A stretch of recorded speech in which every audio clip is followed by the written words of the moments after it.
मैं हूं सोनू सूद और आप देख रहे हैं न्यूज़ एफके। मैं हूं जहांगीर रियासत। न्यूज़ एफके में आपका स्वागत है। खबर है उत्तर प्रदेश से, रसूलाबाद से तिरवा तक, यानी कि समाजवादी पार्टी की रथ यात्रा राष्ट्रीय अध्यक्ष अखिलेश यादव जी और उनके पूरे कार्यकर्ता, चुनावी मुद्दा खासदारी इलेक्शन की तैयारी पूरे उत्तर प्रदेश और पूरे भारत में।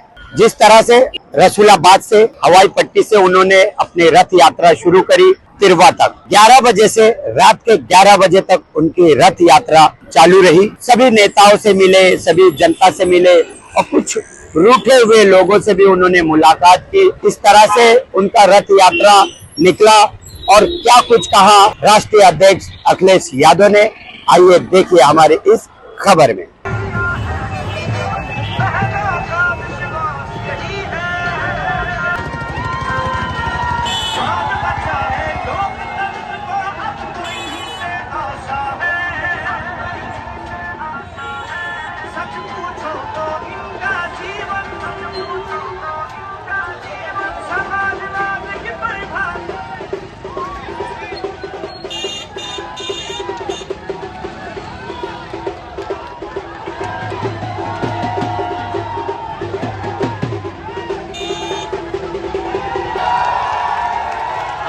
समाजवादी पार्टी की विधायिका रेखा वर्मा जी और हमारे साथ चल रहे जिलाध्यक्ष विधानसभा अध्यक्ष अनूप पालीवाल जी और बहुत ही जिम्मेदार और बहुत बड़ी संख्या में सभी समर्पित हमारे नेता जो यहाँ पर उपस्थित हैं और हमारे नौजवान साथियों, मैं उपस्थित सभी मलौसी मोड़ पर उपस्थित प्रीतम यादव, वीरेंद्र कुशवाहा जी, मोहिद्दीन जी और संतोष गुप्ता जी के साथ साथ ये जितने लोग खड़े हैं, मैं सबका बहुत बहुत धन्यवाद और आभार प्रकट करना चाहता हूं।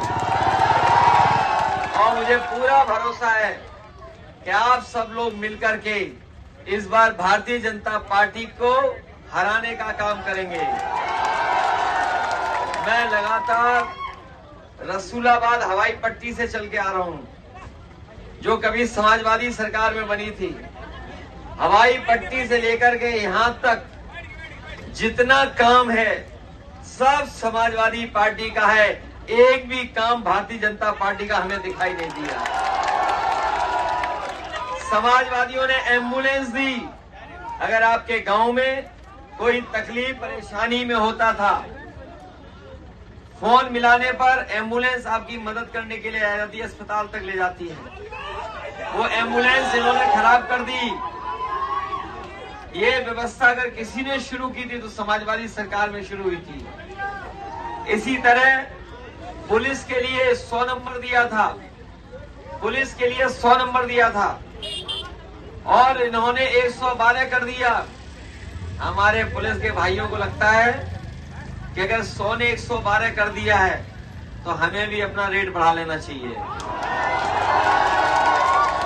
बताओ वसूली हो रही है कि नहीं हो रही है? और ये जो अग्निवीर की नौकरी है, 4 साल की नौकरी हम लोग कभी स्वीकार नहीं कर सकते।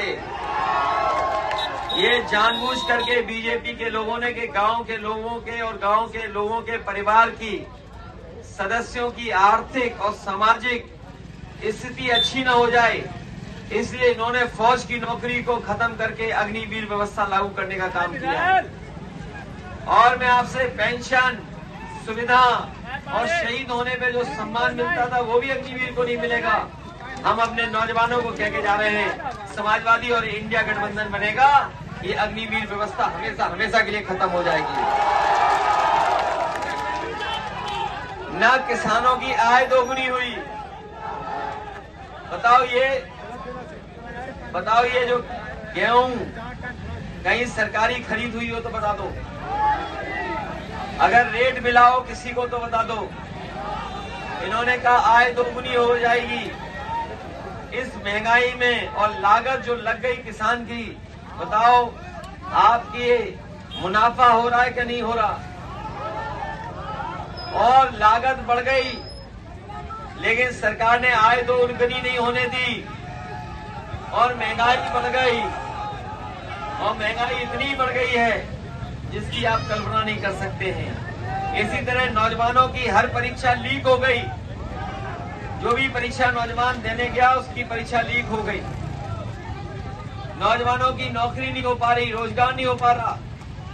न केवल नौकरी गई है बल्कि हमारे नौजवानों का भारतीय जनता पार्टी ने 1/3 जीवन बर्बाद कर दिया है। 1/3 जीवन बर्बाद हो गया कि नहीं हो गया? बिजली महंगी, डीजल पेट्रोल महंगा, हर चीज महंगी हो गई और मुनाफा कमा रहे ये लोग। और कभी सोचिए कि 14 में नमक की कीमत क्या थी और आज 24 में नमक की कीमत क्या है। महंगा कर दिया नमक भी कि नहीं? और सरसों का तेल महंगा हो गया कि नहीं? तो जो लोग 14 में आए थे वो 24 में चले जाएंगे। और अगर उत्तर प्रदेश के लोगों ने स्वागत अच्छा किया है तो इनकी विदाई भी ढोल नगाड़े से होगी। बजाओ बीजेपी के खिलाफ।